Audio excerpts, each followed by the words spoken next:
अमोल, सबसे पहले आप बताएं स्टॉक स्पेसिफिक आइडियाज कौन से होंगे आज? आई थिंक दो स्टॉक पिक किए मैंने पोजिशनल पॉइंट ऑफ व्यू से। उसमें से एक इंडेक्स स्टॉक, एक एचसीएल टेक के साथ जाना चाहूंगा मैं पोजिशनल पॉइंट ऑफ व्यू से। 1825 के आसपास है, पोजिशनली टारगेट निकल के आ रहे हैं 1900 के, और स्टॉप लॉस उसका रहेगा 1800 का। इंटरेस्टिंग फॉर्मेशन है अभी।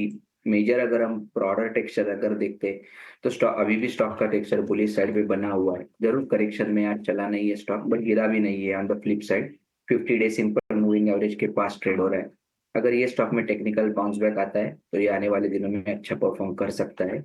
दूसरा, मैं एक जेएसडब्ल्यू स्टील के साथ जाना चाहूंगा पोजिशनल पॉइंट ऑफ व्यू से। 948 के आसपास मैंने पिक किया था। 995 और 1000 ये दो लेवल्स निकल के आ रहे हैं, और स्टॉप लॉस उसका है 928 का। इसमें भी आई थिंक मेटल स्टॉक्स में थोड़ा सा आज बुलिश मोमेंटम बढ़ता हुआ दिख रहा है, और लेवल वाइज अगर हम देखेंगे तो एक करेक्शन पूरा करता हुआ स्टॉक दिख रहा है। इसमें भी अगर मार्केट में ओवरऑल पुल बैक आता है तो आई थिंक मेटल स्टॉक्स और जेएसडब्ल्यू स्टील दोनों इसमें टेक्निकल बाउंस बैक आने के चांसेस दिख के आ रहे हैं। स्टॉक्स में बाउंस बैक होने के चांसेस। मेटल सेक्टर से जेएसडब्ल्यू स्टील पर खरीदारी की राय। 995 से 1000 तक के लेवल्स दिखाई दे सकते हैं, और आईटी सेक्टर से एचसीएल टेक पर 1900 तक के लक्ष्य दिखाई दे सकते हैं, ऐसा अमोल का मानना है। वैशाली, आपने बताया स्टॉक स्पेसिफिक आइडियाज हो सकते हैं, तो बताएं कौन से आइडियाज होंगे आज?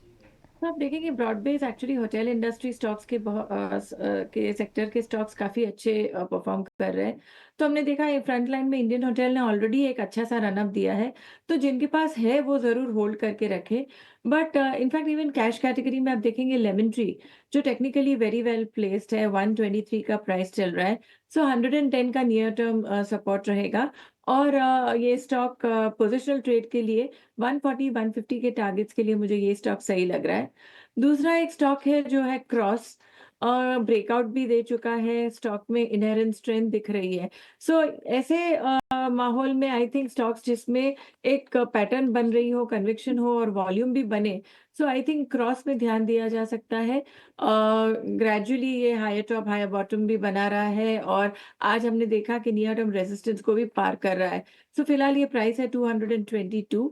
सो 205 के स्टॉप लॉस के साथ मेरा पोजिशनल ट्रेड रहेगा इसमें 250 टू 260। और अगर फ्रंट लाइन की बात करें तो फिलहाल मुझे टाटा पावर भी सही लग रहा है, टेक्निकली वेरी वेल प्लेस्ड। 390 का सपोर्ट है, एक प्रोमिनेंट सपोर्ट। और मैं कहूंगी कि अक्यूमुलेट करने की सलाह रहेगी उसमें। बिल्कुल, तो पावर सेक्टर से टाटा पावर पर खरीदारी की राय, और इसके अलावा लेमन ट्री होटल्स 140 तक के लक्ष्य आपको यहां पर दिखाई दे सकते हैं। इसके अलावा रियल्टी स्टॉक्स पर नजर डालते हैं। निफ्टी रियल्टी इंडेक्स सबसे बड़ा सेक्टोरल गेनर। बाजार में गिरावट है, लेकिन इस सेक्टर में अच्छी खासी तेजी दिखी है।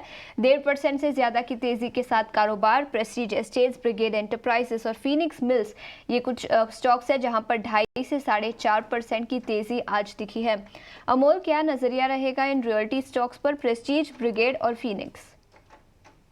तो अगर हम रियल एस्टेट अगर इंडेक्स से देखते हैं तो एक बड़ा करेक्शन फिनिश करके एक रिवर्सल फॉर्मेशन बना है, और ये 2 दिन में जो करेक्शन आया उसमें real estate as a index में इतना करेक्शन आया नहीं है। तो डेफिनेटली ये कहीं ना कहीं दिखा रहा है कि ये बुलिश साइड का जो मोमेंटम है वो बना के जो रखा है उसी को कंटिन्यू कर रहा है। अगर हम स्टॉक स्पेसिफिक देखेंगे तो मुझे लगता है कि एक डीएलएफ अच्छे लेवल पे अवेलेबल है, जो एक 2 महीने का करेक्शन पूरा करता हुआ दिख रहा है, और आज भी एक 780 के आसपास कंफर्टेबली ट्रेड हो रहा है। इसमें आई थिंक 740 अगर मेंटेन करता है तो इसमें भी एक मोमेंटम बढ़ेगा पॉजिटिव साइड का। दूसरा, अगर आपने पूछा था इसमें से प्रेस्टीज अगर हम बात करेंगे तो आई थिंक आज 4% का रैली हुआ है, बुलिश कैंडल है, और अभी भी पॉजिटिव मोमेंटम मेंटेन रखा है। ट्रेंड फॉलोइंग ट्रेडर्स के लिए मुझे लगता है 1600 का लेवल इंपॉर्टेंट रहेगा। जब तक उसके ऊपर ये रहता है, ये जो बुलिश सेंटीमेंट बना हुआ है वो पॉजिटिव साइड पे कंटिन्यू रहेगा, और आने वाले दिनों में स्टॉक के लिए 1700 और 1725 ये दो रेजिस्टेंस लेवल रहेंगे। ठीक है, तो ये है नज़रिया रियल्टी स्टॉक्स पर आता हुआ अमोल जी की तरफ से। वैशाली जी, मैं आपके पास आना चाहूँगा। ऑलकार्गो लॉजिस्टिक्स पर ज़रा अपनी राय दीजिए। आज हम देख रहे हैं कि 3% तक का प्रेशर इसने झेला है। इन सब के बीच में 2 तरीके का नज़रिया दीजिए। एक तो जिन्होंने पहले से ही ये स्टॉक ले रखा है उनको क्या राय होगी, और क्या ये जो करेक्शन है ये किसी तरह की एंट्री का मौका भी दे रहा है? मैं कहूँगी ऑफ कोर्स स्टॉक काफ़ी टूट चुका है और 52 का आज जो लो बना है, तो जिन्होंने लिया है आई थिंक वेट करना चाहिए। अगर 52 लेवल्स टूटते हैं तो फिर एक बार एग्जिट करिए, because it can lead to a further downslide. But जिस तरह से मैं इंडिकेटर्स देख रही हूँ, आई थिंक एक पॉजिटिव डाइवर्जेंस बन रहा है।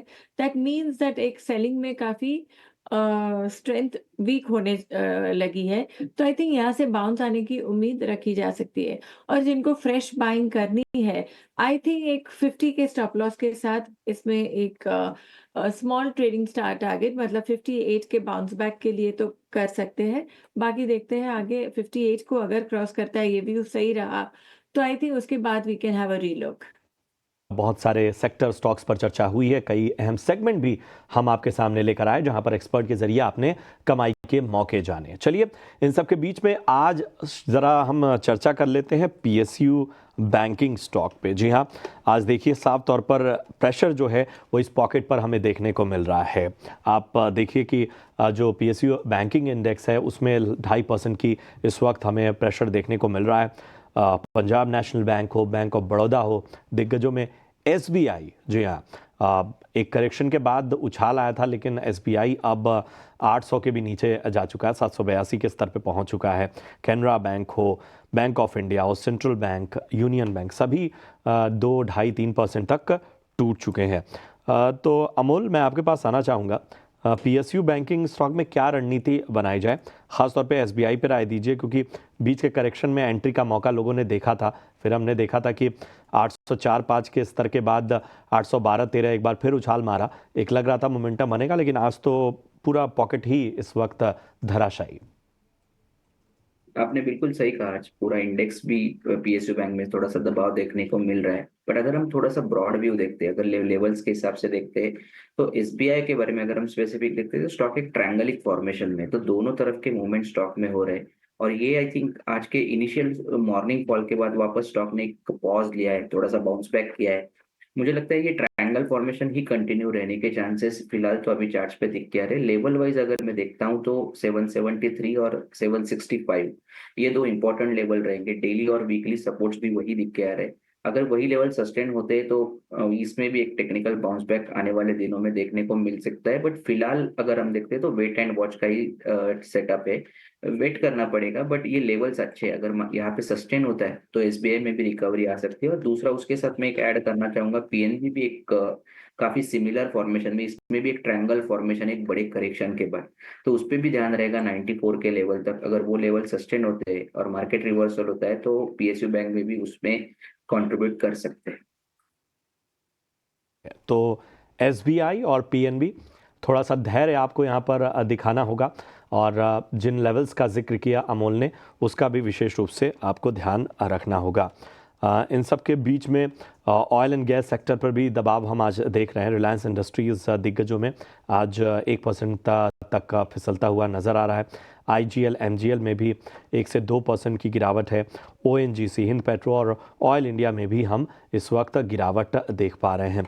वैशाली जी, ऑयल एंड गैस सेक्टर बताइए, क्या रणनीति यहाँ पर रखी जाए, खासतौर पे रिलायंस को भी अपने रडार पे लाइए।